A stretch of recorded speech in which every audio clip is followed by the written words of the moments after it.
When they come to MoMA, what the students are doing is somewhat of a reinterpretation of a project that Ruth Asawa originally did with different school groups, creating relief sculptures made out of baker's clay. We've been using Asawa's recipe, and it seems to get the right ratio.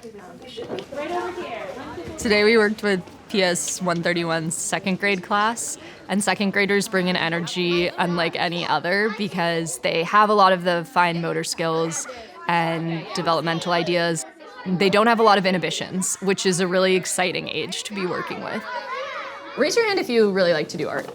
Yeah, okay, it seems like a lot of us really like to do art. Everybody has a piece of cardboard in front of them. What does it say on it? Myself. You are going to make yourself out of baker's clay. Think about how you want to show yourself. Mine, I'm almost done. What am I here? Look at mine. Do you have not yet? I'm trying to figure Sorry. I like to make your dog a lot, but I like to do a lot, but also yellow. Hey guys. Why do you have a mustache already? Wait guys, I have a question. Why have a mustache? I use purple. That's my mouth. Why is your mouth looking mustache? Asawa believed in the capability of children. I think oftentimes we don't really give them the space to be as capable as they are.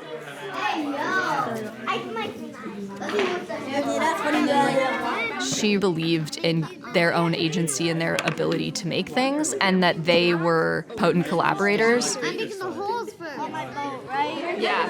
Have you been on a boat before? Yes. The ferry. The ferry? Oh, me too. All right, where do you want to be in the park?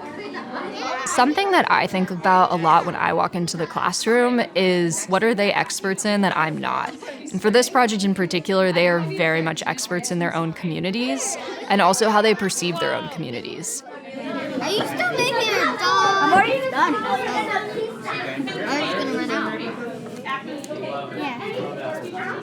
So I'm a part that week. You little cat. Adorable.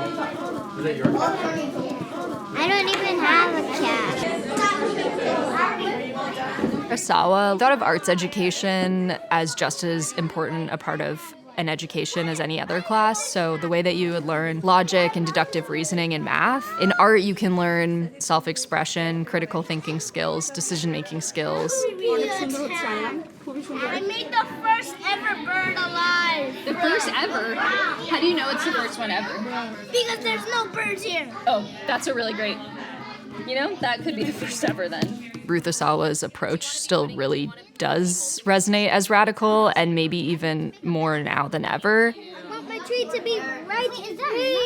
We'll find a place for it. Right here. Having to try something is very special, and I think a really critical part of an art education. Beautiful.